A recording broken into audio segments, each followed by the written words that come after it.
friends, welcome to my YouTube channel. Before start the video, don't forget to like and subscribe the channel. In this video, I will show you how to turn off Gemini app's activity. Let's start the video. Open Gemini app. Click on Profile Picture at top corner. Then click on Gemini app's activity.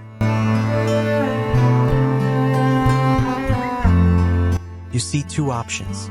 Click on Turn Off. After turn off still, they able to save chat and other things up to 72 hours to improve their services. Click on Got It. Delete window shown so delete activity. This is how you can turn off and delete Gemini apps and its activity from your mobile and laptop. Inform us whether this video is useful for you or not. Thanks for watching the video. Don't forget to subscribe the channel.